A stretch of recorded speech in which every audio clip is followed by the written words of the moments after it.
Vintage vehicles ಅಂತ ಯಾವ್ದು ಕೇಳ್ತಾರೆ ಅಂದ್ರೆ ಯಾವ vehicle age more than 50 years ಆಗಿದೆ ಆ ವೆಹಿಕಲ್ಸ್ ನ ವಿಂಟೇಜ್ ವೆಹಿಕಲ್ಸ್ ಅಂತ ಹೇಳ್ತಾರೆ. ನೀವೆಲ್ಲರೂ ವೆಹಿಕಲ್ಸ್ ಲವರ್ಸ್, ನಿಮ್ ಹಳೆ ಗಾಡಿಗಳಂದ್ರೆ ತುಂಬಾ ಇಷ್ಟ ಇದೆ, ತುಂಬಾ ಇಷ್ಟಪಡ್ತೀರಾ. ನೀವೆಲ್ಲರೂ ಆ ಗಾಡಿಗಳನ್ನ ಸೇಫ್ ಆಗಿ ಇಟ್ಕೋಬೇಕು, ಕಾನೂನುಬದ್ಧವಾಗಿ ಇಟ್ಕೊಳ್ಬೇಕು ಅಂದ್ರೆ ನಿಮ್ಮ ವೆಹಿಕಲ್ ನ ವಿಂಟೇಜ್ ವೆಹಿಕಲ್ ಆಗಿ ಕನ್ವರ್ಟ್ ಮಾಡ್ಕೊಳ್ಳಿ. ಯಾಕೆ ಕನ್ವರ್ಟ್ ಮಾಡ್ಕೊಳ್ಳಿ ಅಂತ ಹೇಳ್ತಾ ಇದೀನಿ ಅಂತಂದ್ರೆ, ಕಾನೂನುಗಳು ಬದಲಾವಣೆ ಆಗಿ 20 ವರ್ಷದ ಗಾಡಿ ಅಥವಾ 30 ವರ್ಷದ ಗಾಡಿಗಳು RC ಕ್ಯಾನ್ಸಲ್ ಅಂತ ಹೇಳಿದ್ರೆ ರಾತ್ರಿ ನಿಮ್ಮ ಗಾಡಿಗಳ RC ಕ್ಯಾನ್ಸಲ್ ಆಗಿ ನಿಮ್ಮ ಗಾಡಿಗಳು ವೇಸ್ಟ್ ಆಗಿಬಿಡ್ತವೆ.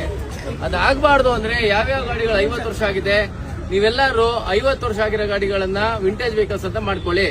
ವಿಂಟೇಜ್ ವೆಹಿಕಲ್ಸ್ ಮಾಡ್ಕೊಂಡ್ರೆ ಇನ್ನೊಂದು ಅಡ್ವಾಂಟೇಜ್ ಏನಂದ್ರೆ ಅದು ರಿನ್ಯೂವಲ್ 10 ವರ್ಷಕ್ಕೊಂದ್ಸಲ, ಬೇರೆ ವೆಹಿಕಲ್ 5 ವರ್ಷಕ್ಕೊಂದ್ಸಲ, ವಿಂಟೇಜ್ ವೆಹಿಕಲ್ 10 ವರ್ಷಕ್ಕೊಂದ್ಸಲ. ಆದ್ರಿಂದ ನಿಮ್ಗೆ ಒಂದು ಹೊಸ ರಕ್ಷಣೆ ಸಿಗುತ್ತೆ. ನಿಮ್ಮ ಪ್ರೀತಿಯ ಗಾಡಿನ ನೀವು ಕೊನೆವರೆಗೂ ನೀವು ಅದನ್ನ ಕಾಪಾಡ್ಕೋಬಹುದು, ಮತ್ತೆ ಅದರ ಬೆಲೆ ಕೂಡ ಜಾಸ್ತಿ ಆಗ್ತದೆ. ಆದ್ರಿಂದ ಎಲ್ಲರೂ ಸಾಧ್ಯವಾದ ಮಟ್ಟಿಗೆ 50 ವರ್ಷ ಆಗಿರೋ ವಾಹನಗಳೆಲ್ಲವೂ ಕೂಡ ನೀವು ನಿಮ್ಮ ವಾಹನಗಳನ್ನ ವಿಂಟೇಜ್ ವಾಹನವನ್ನಾಗಿ ಪರಿವರ್ತನೆ ಮಾಡಿಕೊಂಡು ನೀವು ಸಂತೋಷವಾಗಿ ಇರಿ. ಓಕೆನಾ? ಎಲ್ಲರಿಗೂ ಕ್ಲಾರಿಟಿಗಾಗಿ ಇವಾಗ 50 ವರ್ಷ ಹಳೆ ಗಾಡಿಗೆ 50 ವರ್ಷ ಹಳೆ ಗಾಡಿಗೆ ನೀವು 10 ವರ್ಷ FC ಕೊಡ್ತೀರಾ ಅಂತ ಹೇಳ್ತಿದ್ರ. ಹಳೆ ನಂಬರ್ನ ರಿಟೈನ್ ಮಾಡ್ಕೊಬೋದಾ ಇಲ್ಲ ಹೊಸ?